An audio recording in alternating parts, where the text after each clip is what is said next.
गांव में रतन नाम का अमीर युवक रहता था, जो दिन भर आवारा फिरता रहता था। एक दिन उसका भाई बिरजू उससे बोला, ये तुमने आए दिन क्या नाटक बना रखा है रतन?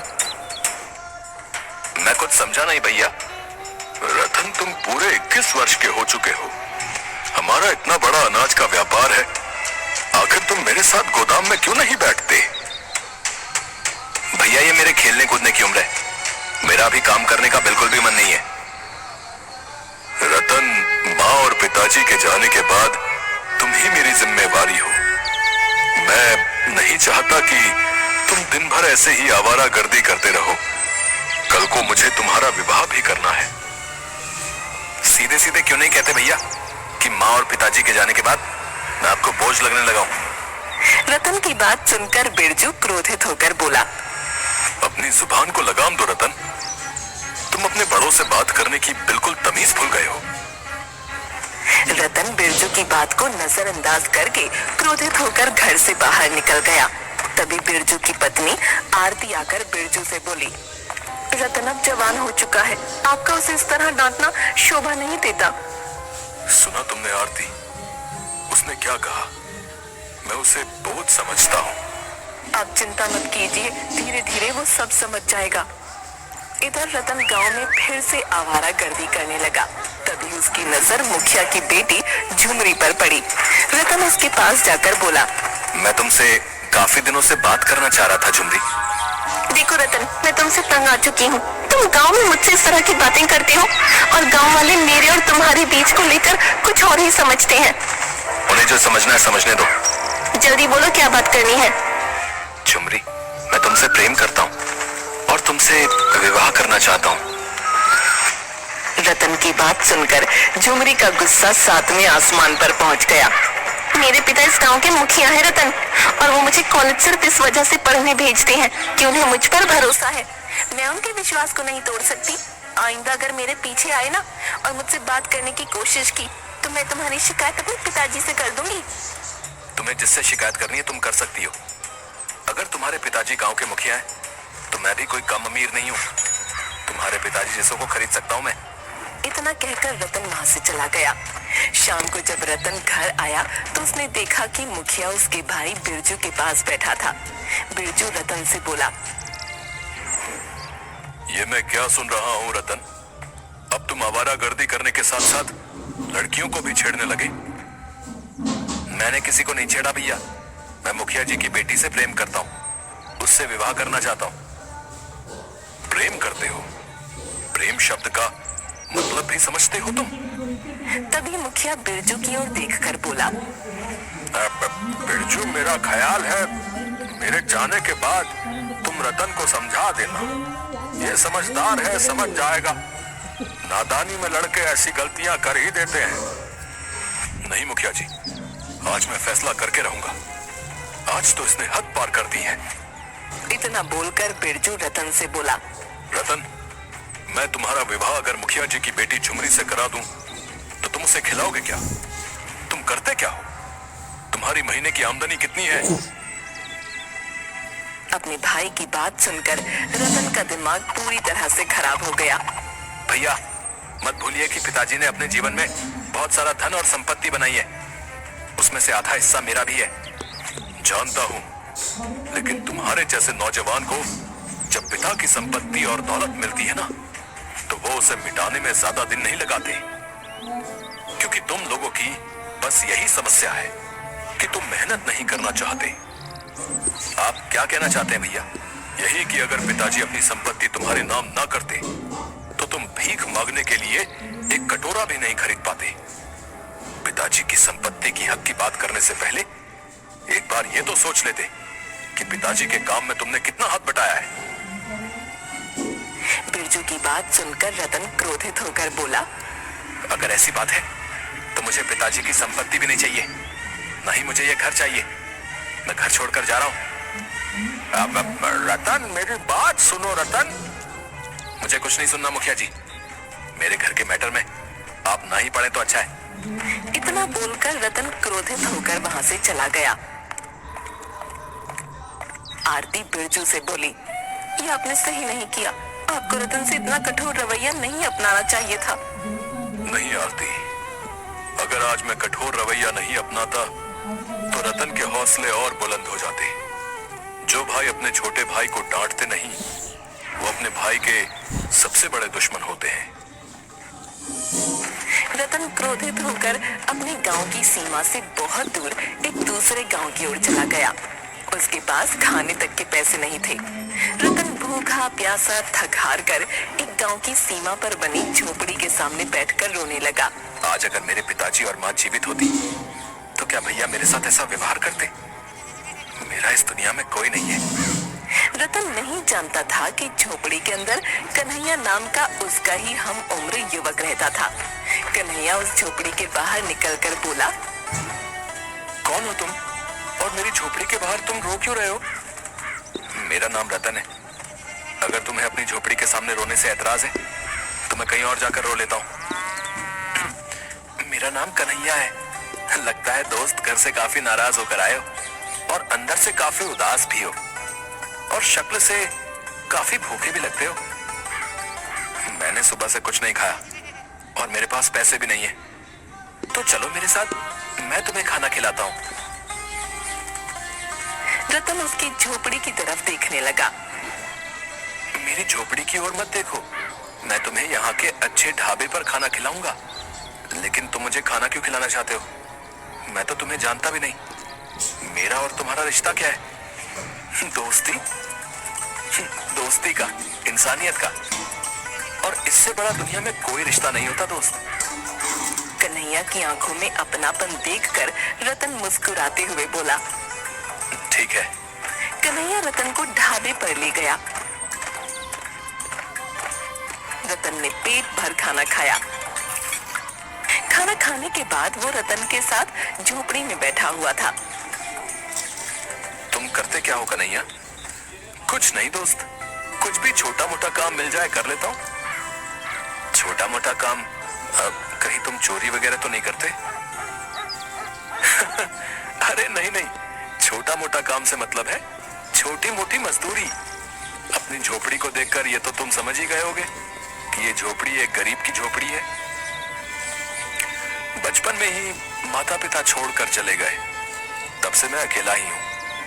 जब तुम्हें अपनी झोपड़ी के बाहर अपने माता पिता को याद करते हुए देखा तो मुझे अपने माता पिता याद आ गए। एक समय में मैं भी अपने माता पिता को याद करके बहुत रोता था। क्या मैं भी तुम्हारी झोपड़ी में तुम्हारे साथ रह सकता हूँ? ये भी कोई पूछने की बात है? मेरी झोपड़ी में 2 ही चारपाई हैं। एक हमेशा खाली पड़ी रहती थी, शायद ये तुम्हारे लिए ही थी। रतन कन्हैया से बात करते करते ही सो गया।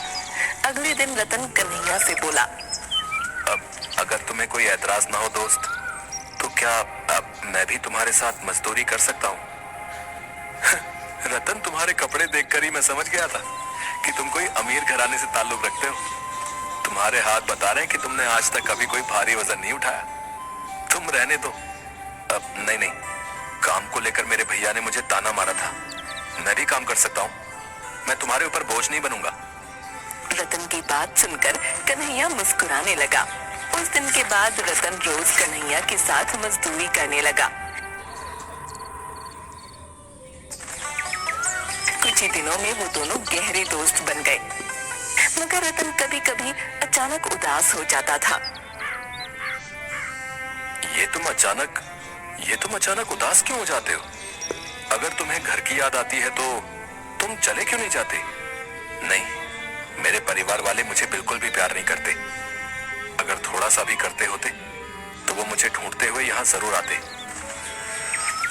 एक दिन कन्हैया और रतन गांव की सड़क पर बने हुई छोटी सी दुकान पर चाय पी रहे थे। तभी एक लग्जरी कार आकर रुकी। उस लग्जरी कार में बिरजू और आरती निकलकर बाहर आ गए। रतन, हमने तुम्हें कहां नहीं ढूंढा, तुम यहाँ हो। चलो घर चलो। मैं घर नहीं जाऊंगा भैया। रतन, जिद मत करो। मैंने तुमसे जो भी कठोर शब्द बोले मैं उसके लिए क्षमा मांगता हूँ। तुम्हारे बगैर घर सुना है। रतन, अपने भैया को नहीं तो कम से कम अपनी भाभी की बात तो मान सकते हो। मैं तुम्हारी माँ समान हूँ। आज मुझे पूरा विश्वास था कि तुम जरूर मिलोगे। चलो घर चलो, मैं तुम्हारी पसंद के सारे व्यंजन बनाऊंगी और तुम्हारा विवाह झुमरी से करा दूंगी। अपनी भाभी की बात सुनकर रतन मुस्कुरा दिया और बगैर कन्हैया से मिले कार में बैठकर चला गया। रतन को इस तरह जाता देख कन्हैया को अंदर से बहुत बुरा लगा। कन्हैया मुस्कुराते हुए अपने आप से बोला, वाह रे दोस्त, एक बार मिलकर ही चले जाते। चलो कोई बात नहीं, तुम मिलकर नहीं गए तो क्या हुआ, लेकिन मैं तुमसे मिलने तुम्हारे घर पर जरूर आऊंगा। कन्हैया बेचारा उस दिन से अकेला रह गया। कुछ महीनों बाद कन्हैया को रतन की बहुत याद आने लगी। कन्हैया जानता था कि रतन किस गांव में रहता है। कन्हैया रतन के घर पहुंचा। इतने सुंदर घर को बाहर से देखकर ही कन्हैया की आंखें फटी रह गईं। तभी उसकी नजर रतन पर पड़ी। रतन कन्हैया को देखकर बिल्कुल भी खुश नहीं हुआ। कैसे हो मेरे दोस्त? तुम तो मुझसे मिलकर भी नहीं गए। और दोस्त, मुझे नहीं पता था कि तुम्हारा घर इतना सुंदर होगा। जब तुम्हारा घर बाहर से इतना सुंदर दिखता है तो अंदर से तो और ज्यादा सुंदर होगा। तुम तो मेरी उम्मीद से भी ज्यादा अमीर निकले। रतन बुरा सा मुंह बनाते हुए बोला, यहाँ कैसे आना हुआ कन्हैया? सब कुछ यही पूछ लोगे क्या? अपने दोस्त को अंदर नहीं बुलाओगे? अंदर सजावट का काम चल रहा है। वो क्या है कि 2 दिन बाद मेरी मुखिया की बेटी झुमरी से शादी है और तुमने अपनी शादी में गरीब दोस्त को बुलाना भी गवारा नहीं समझा। देखो कन्हैया, मैं जानता हूँ कि तुमने मेरी मदद की और तुमने मुझे खाना खिलाया और मुझे अपनी झोपड़ी में रहने के लिए एक चारपाई दी। तुम्हें उसके लिए जितने भी पैसे चाहिए मैं तुम्हें देने के लिए तैयार हूँ। कन्हैया, तुम जानते नहीं मैंने जितना वक्त तुम्हारे साथ गुजारा है वो कितनी मुश्किल और मुसीबत से गुजारा है। इतनी सड़ी हुई और बदबूदार जगह पर मेरा दम घुटता था, इसलिए मैं कभी कभी वहां से भागने की सोचता था, मगर तुम्हें लगता था कि मैं उदास हो जाता हूं। रतन, तुम्हारी सोच बहुत छोटी निकली दोस्त। मैंने तुम्हें सच्चे दिल से अपना दोस्त माना था, इसीलिए तुम्हारी मदद की थी। कन्हैया, तुम में और मुझ में जमीन आसमान का फासला है। एक अमीर और एक गरीब दोस्त नहीं हो सकते। मैं नहीं चाहता तुम्हें यहाँ पर कोई और देखे जिससे मेरी बेइज्जती हो जाए, इसलिए तुम शांति से यहाँ से चले जाओ। रतन की बात सुनकर कन्हैया उदास हो गया और उदासी से मुस्कुराता हुआ बगैर कुछ कहे वहां से चला गया। कुछ महीनों बाद कन्हैया अपने गांव की एक रोड पर खड़ा था कि तभी एक कार तेजी से आकर एक पेड़ से टकरा गई। कन्हैया वहां खड़े लोगों से बोला, अरे देखो, वो कार एक पेड़ से टकरा गई। कन्हैया सहित सभी लोग वहां चले गए। कन्हैया कार के अंदर बैठे लोगों को देखकर बोला, अरे ये तो रतन है और लगता है ये इसकी पत्नी है। एक व्यक्ति कन्हैया से बोला, क्या तुम इसे जानते हो?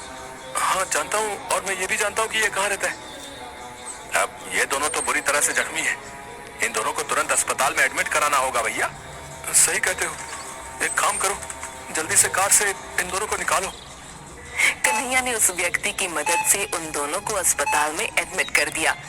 उस व्यक्ति ने कन्हैया की मदद से रतन के परिवार वालों को वहां पर बुला लिया। बिरजू दौड़ता हुआ वहां आ गया और डॉक्टर से बोला, अब मेरे भाई की तबीयत कैसी है और उसकी पत्नी झुमरी कैसी है?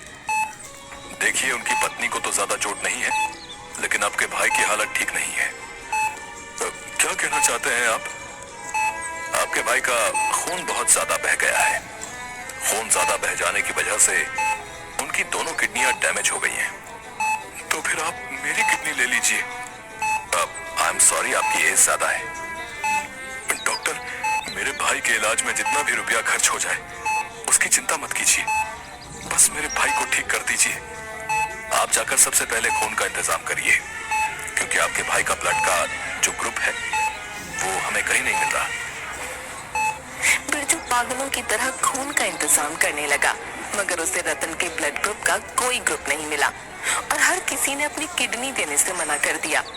कन्हैया चुपचाप डॉक्टर के पास आकर बोला, मेरा ब्लड ग्रुप चेक कर लीजिए डॉक्टर साहब। तुम कौन हो? रतन का दोस्त हूँ। डॉक्टर ने कन्हैया का ब्लड ग्रुप चेक किया। अरे वाह, तुम्हारा ब्लड ग्रुप तो रतन के ब्लड ग्रुप से मैच खा गया। डॉक्टर साहब, मैं अपनी किडनी भी डोनेट करना चाहता हूँ। तुम इस बात को सीरियसली कह रहे हो? हाँ डॉक्टर साहब, रतन मेरा दोस्त है। उसकी नई नई शादी हुई है। मैं नहीं चाहता कि उसे कुछ हो जाए।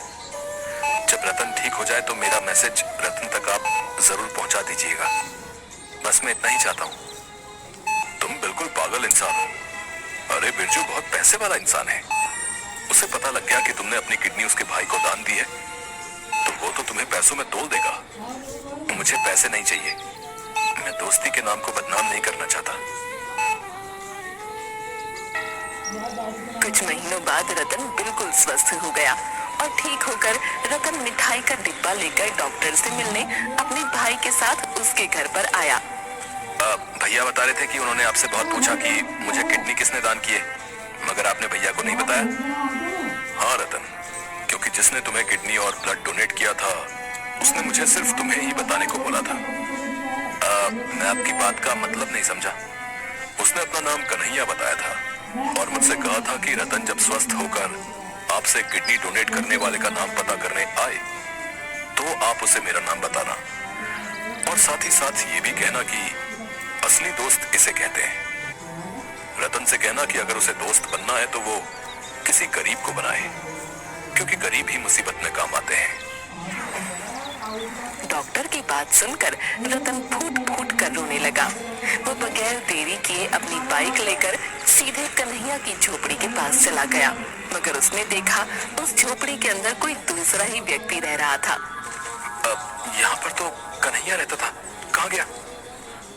कन्हैया तो यहाँ से 1 महीने पहले ही चला गया। क्या आप जानते हैं वो कहाँ गया? नहीं, उसने किसी को नहीं बताया, बल्कि उसने गांव में भी किसी को नहीं बताया कि वो कहाँ जा रहा है।